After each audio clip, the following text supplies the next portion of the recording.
तो मनोविज्ञान का विज्ञान के रूप में सफर कहाँ से शुरू हुआ और कैसा रहा, आज हम उसके बारे में डिस्कस करते हैं। विज्ञान मीन विशेष ज्ञान, ऐसा ज्ञान जो तथ्यों पर आधारित हो, ऐसा ज्ञान जो एविडेंस की बात करता हो, और तथ्य एविडेंस भी ऐसे जिनमें किसी प्रकार का पक्षपात ना हो, और उनका विश्लेषण भी ऐसे मेथड से सिस्टमेटिक किया जाए ताकि जो ज्ञान हमारे पास आए लास्ट में बड़ा प्योर हो। उसी को साइंस हम कहेंगे, उसी को विशेष ज्ञान हम कहेंगे, जिसका यूटिलाइजेशन हम हमारे लिए और हमारे जीवन को बेहतर बनाने के लिए कर सकें। इसके कंपोनेंट रहेंगे साइंटिफिक मेथड के या साइंस के। इसमें एक्यूरेसी होती है, शुद्धता, ये ऑब्जेक्टिव होता है, किसी प्रकार की सब्जेक्टिविटी इसमें नहीं होती। ये अगर कहीं पर किसी भी प्रकार का संशय किसी को नजर आता है तो रीएप्लीकेशन का भी एक कंपोनेंट इसमें है, तत्व इसमें। ओपन माइंडेडनेस का होना भी एक प्रकार से इसका मेन तत्व है, यानी कि विचारों का खुला रखना, माइंड को खुला रखना। जब हमें लगे कि कोई नया एस्पेक्ट भी हमारे ज्ञान को प्योर कर सकता है, हमारी नॉलेज को सघन कर सकता है, हमारे माइंड का ऊपर रहना भी बड़ा जरूरी है। तो साइकोलॉजी एज ए साइंस जो दौर शुरू हुआ, उसका आधार जो रहे है, ये 4 क्षेत्र रहे हैं। न्यूरोफिजियोलॉजी, साइकोफिजिक्स, इवोल्यूशन को लेके थेरीज दिया गया, और खगोल शास्त्र के क्षेत्र में कार्य जो हुआ 1900 के दशक में, वो बड़ा सराहनीय था। ये एक आधार बने साइकोलॉजी के लिए, साइकोलॉजिस्ट के लिए। अगर ये कहें कि विलहेल्म वुंड के ऊपर इन्होंने कहीं ना कहीं डायरेक्ट और इनडायरेक्ट रूप से प्रभाव छोड़ा, जिसकी वजह से उसमें हिम्मत आई, ऐसे प्रयास उनके द्वारा किए गए, या एक कॉन्फिडेंस उनमें डेवलप हुआ ताकि वो एक इतिहास को रचने के लिए अपने प्रयास को सार्थक कर पाए। न्यूरोफिजियोलॉजी के क्षेत्र में कार्य हो रहा था, 1807 की बात है। सर चार्ल्स बेल और मैगेंडाई स्कॉटलैंड से थे। उस टाइम पर शरीर क्रिया को लेके एक्सपेरिमेंट कर रहे थे, प्रयोग कर रहे थे। उन्होंने बताया कि जो हमारी सेंसरी नर्व्स है, यानी कि जो इंफॉर्मेशन हमारे न्यूरॉन के द्वारा, सेंसरी न्यूरॉन के द्वारा ले जाई जाती है, उसका जो रूट है वो होता है डोर्सल रूट, और फिर ब्रेन से रिफ्लेक्शन के बाद, सोचने के बाद, वही इंफॉर्मेशन दोबारा से पहुंचाई जाती है मसल को, और उसका रास्ता होता है वेंट्रल रूट। यानी कि दोनों के दोनों रास्ते बिल्कुल अलग अलग है, एक नहीं है। और जो इंफॉर्मेशन का डायरेक्शन रहेगा, दिशा रहेगी, चाहे वो आए या जाए, वो बिल्कुल फॉरवर्ड रहेगी, आगे की ओर दिशा उसकी होगी, बैक गियर कभी नहीं लगेगा उसमें।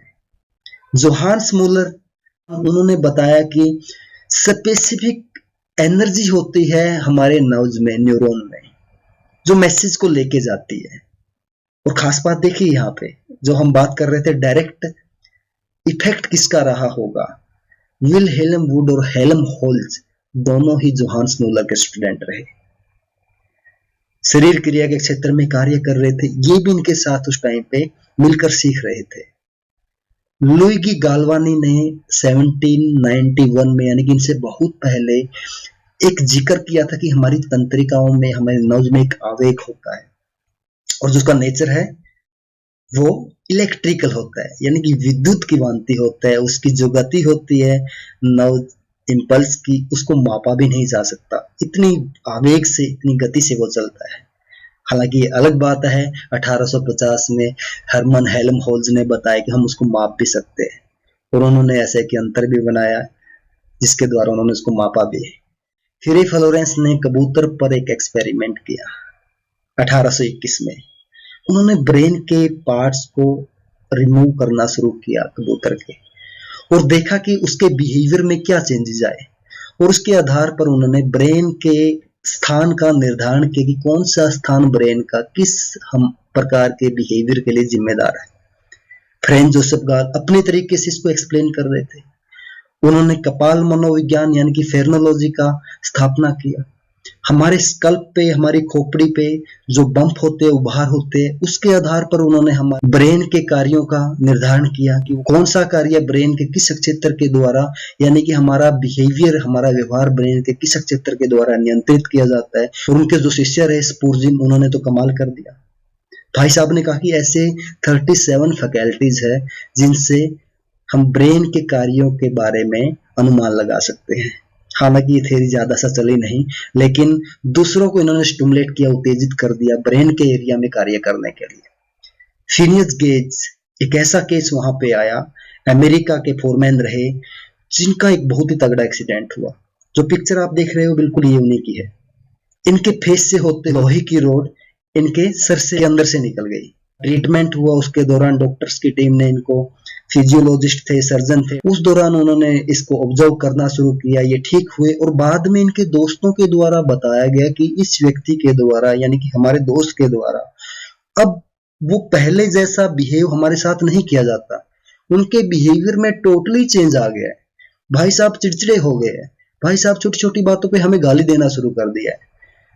तो डॉक्टर्स ने फिर जो उनके ब्रेन एरियाज डैमेज हुए थे उससे उनकी पर्सनैलिटी को, उसके बिहेवियर को रिलेट किया और अनुमान लगाया कि कौन से वाला ब्रेन का एरिया इनका डैमेज हुआ है और किस प्रकार का बिहेवियर चेंज देखने में उनके आया।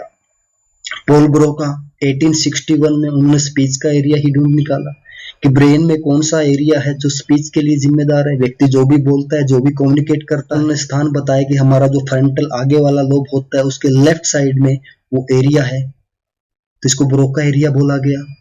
इसके बाद में हालांकि वर्निक ने भी अपना एरिया एक बताया जो भाषा को, लैंग्वेज को अंडरस्टैंड करने में हमारी हेल्प करते हैं, वो लेफ्ट टेम्पोरल लोब में स्थित होता है।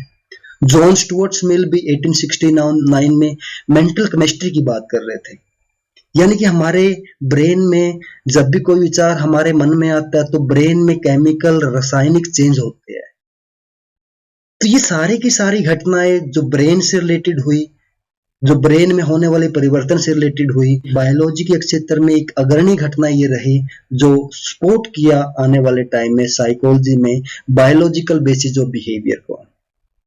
व्यक्ति के द्वारा रिफ्लेक्स एक्शन किए जाते हैं, तुरंत प्रक्रिया की जाती है। जैसे ही हमारे फेस पे कोई मक्खी बैठती है हम हटाने की कोशिश करते हैं, जैसे ही हमें कुछ लगता है तो एकदम से हम अपने आप को बचाने का प्रयास करते हैं। ये होते रिफ्लेक्स एक्शन, ये जन्मजात होते हैं। रेन डेकार्टे 1650 में इनका जिक्र कर ही चुके थे। एक एक्सपेरिमेंट छोटा सा किया था 1751 में रॉबर्ट वाइट ने इसके बारे में, लेकिन एक स्नेक को लेके 1832 में एक्सपेरिमेंट किया मार्शल हॉल ने, और उन्होंने ये तक बता दिया कि जो हमारे रिफ्लेक्स एक्शन हमारे द्वारा किए जाते हैं, यानी कि अपना बचाव जिन एक्शन के द्वारा हम करते हैं, उनका जो कंट्रोल सिस्टम है वो हमारे स्पाइनल कॉर्ड में होता है। लेकिन जोहान्स मूलर इस बात से बिल्कुल भी सहमत नहीं थे। वो बोले भाई साहब ऐसा नहीं है। उनका रिएक्शन आया उनकी इस रिसर्च को लेके। उन्होंने कहा कि स्पाइनल कॉर्ड से होता है लेकिन उसके साथ साथ ब्रेन का भी कंट्रीब्यूशन होता है, उसका भी जिक्र कीजिए। और जोहान्स मूलर का नाम आप पहले ही सुन चुके हो, जिनके स्टूडेंट हेल्महोल्ट्ज और विल्हेल्म वुड रहे। सेंस फिजियोलॉजी के क्षेत्र में कार्य कर रहे थे हर्मन हेल्महोल्ट्ज, जर्मन से थे। एक यंत्र उन्होंने बनाया था मायोग्राफ, जो हम बात कर रहे थे थोड़ी देर पहले इस वीडियो में कि जो नर्व इंपल्सिस है उनके आवेग को, वेलोसिटी को मापा नहीं जा सकता, जो लुइगी गाल्वानी ने कहा था, उन्होंने इस यंत्र के माध्यम से उन्होंने ये भी कर दिखाया। अनुभववाद के, एम्पिरिसिज्म के, जिनका जिक्र जॉन लॉक के पहले ही कर चुके थे, उसके बड़े समर्थक थे। उनका मानना था कि हमारे अनकॉन्शियस में, हमारे अचेतन में बहुत सारे अनुभव इकट्ठा होते हैं, और जब भी हमें कोई डिसीजन लेना होता है, जब भी हमें कोई परसेप्शन करना होता है, किसी भी वस्तु का प्रत्यक्षीकरण हम करते हैं, तो वो अचेतन अनुमान के रूप में बाहर आ जाते हैं और हमारी सहायता करते हैं। अनकॉन्शियस मोटिवेशन की बात इसके बाद सिगमुंड फ्रॉइड ने कही थी। वर्ल्ड हेरिंग स्टूडेंट रहे वेबर और फेकनर के, और साथ में इन्होंने स्वीकार किया कि मूलर यानी जोहान्स मूलर का भी उनके ऊपर बहुत गहरा प्रभाव है, और इन्होंने भी ओपोनेंट प्रोसेस थ्योरी, विरोधी प्रक्रिया सिद्धांत दिया था कलर विजन को लेके। इन्होंने सहजवाद का समर्थन किया। इन्होंने कहा कि जो भी हमारे द्वारा परसीव किया जाता है उसके लिए इनेट पावर हमारे अंदर होती है, जैसा जर्मन के इम्यूनल कांट पहले ही नेटिविज्म में बोल चुके थे। साइको फिजिक्स दो शब्दों से मिलकर बना है, साइको प्लस फिजिक्स। फिजिक्स मतलब जो भौतिक वर्ल्ड है हमारे आसपास, उसमें बहुत सारे स्टिमुलाई है, बहुत सारे उद्दीपक है, वो हमारी ज्ञानेंद्रियों को प्रभावित करता है, और हमारी साइकी को एक जजमेंट लेना होता है। क्यों ना उस जजमेंट को नंबर दिया जाए, मापा जाए, क्वांटिटेटिव रिलेशनशिप बताया जाए फिजिकल स्टिमुलाई का और हमारे जो एक्सपीरियंस रहे, हमारा जो अनुभव रहा, जो हमारा जजमेंट रहा, उसको। इसमें अग्रणी रहे वेबर और फेकनर।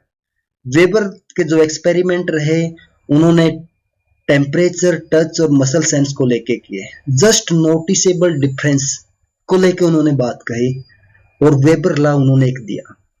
जीटी फेकनर बहुत ही अनुभवी व्यक्ति रहे, इनको अगर फादर कहा जाए साइकोफिजिक्स का कोई गलत बात नहीं होगी।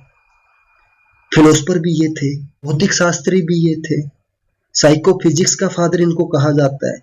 मानव शास्त्र में भी इनकी लास्ट में रुचि हो गई और एक एक्सपेरिमेंट करते करते हुए तो बीमार तक पड़ गए थे, लेकिन इन्होंने हार नहीं मानी और थ्रेशोल्ड को, दहलीज को, यानी कि जो भी ज्ञान हमें किसी भी वस्तु के बारे में, इंफॉर्मेशन के बारे में होता है, उसका सेंसेशन, संवेदना का दहलीज क्या हो, थ्रेशोल्ड क्या हो और उसको कैसे मापा जाए, उसके लिए उन्होंने 3 मेथड दिए। Method of limits, method of constant stimuli and method of average error. हालांकि विलियम जेम्स जो अमेरिका से थे, जिन्होंने प्रकार्यवाद की स्थापना करी थी, वो इनके बड़े कड़े आलोचक थे। वो मानते थे कि इन्होंने क्या कंट्रीब्यूशन किया साइकोलॉजी में, लेकिन भाई साहब वो माने या ना माने, इतिहासकार ये मानते हैं कि अगर एक्सपेरिमेंटल साइकोलॉजी का, प्रयोगात्मक मनोविज्ञान का अगर इनको जनक कहा जाए तो कोई अतिशयोक्ति नहीं होगी। उसी दौरान विकासवाद सिद्धांत का उद्भव हुआ। चार्ल्स डार्विन, इस नाम को कौन भुला सकता है, इंग्लैंड से थे। डार्विन और गाल्टन दोनों ही भाई भाई, चचेरे भाई, ने एक बुक लिखी ओरिजिन ऑफ स्पेसीज। वो समझाना चाहते थे दुनिया को कि जो व्यक्ति और दूसरे व्यक्ति में विभिन्नताएं हैं, वेरिएशन है, उसका जो बेसिक कारण है वो है सर्वाइवल। यानी कि कौन व्यक्ति किसी भी एनवायरनमेंट में अपने आप को सर्वाइव करने के लिए, अपने आप को फिट करने के लिए कितने प्रयास करता है। जो ज्यादा प्रयास करता है तो उसका सिलेक्शन हो जाता है, जो ज्यादा प्रयास नहीं करता वो ड्रॉप आउट हो जाता है, यानी कि वो सर्वाइव ही नहीं कर पाएगा। सभी प्राणियों में जो वेरिएशन आता है वो इसी कारण से आता है। और 1871 में उन्होंने डिसेंट ऑफ मैन बुक लिखी, जिसमें उन्होंने ऐसी बात कही जिससे भूचाल आ गया, तूफान आ गया। उनका मानना था कि मनुष्य के पूर्वज है जो बंदर है। सभी ओर से उनका विरोध होना शुरू हुआ। फिर उन्होंने जस्टिफिकेशन के लिए एक और बुक लिखी, expressions of emotion in man and animals, 1872 में, जिसमें उन्होंने बताया कि जो मैन है और जो एनिमल्स है, यानी मनुष्य और जो पशु है, उनका जो संवेग को एक्सप्रेस करने के तरीका है तकरीबन सेम होता है। तो अपने जो उन्होंने पहले बात कही थी कि बंदर ही हमारे पूर्वज है, उसको उन्होंने इसके माध्यम से, इसमें जो एक्सपेरिमेंट उन्होंने किया उसके माध्यम से जस्टिफाई करने का प्रयास किया।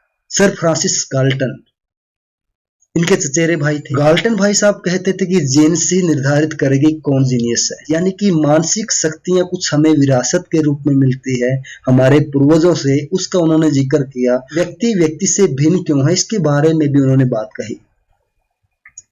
एक विश्व स्वास्थ्य मेला, मानव स्वास्थ्य मेला लगा हुआ था 1884 में लंदन में, और उन्होंने वहां पर एक लैब विकसित की हुई थी। उन्होंने लोगों को मौका दिया कि वो बहुत कम पैसे में अपनी मेंटल एबिलिटी को, अपनी फिजिकल एबिलिटी को, जो टेस्ट उन्होंने बनाए थे, प्रयोग करके उन्होंने उनको टेस्ट करना वहां पे शुरू किया। और स्टैटिस्टिकल एनालिसिस भी उनका किया, बड़ा सिस्टमैटिक एनालाइज किया और कुछ रिजल्ट निकाले। मानव शास्त्र में जो इस प्रकार के प्रयास उस टाइम पे गाल्टन और डार्विन के द्वारा किए जाए तो बड़े सराहनीय थे।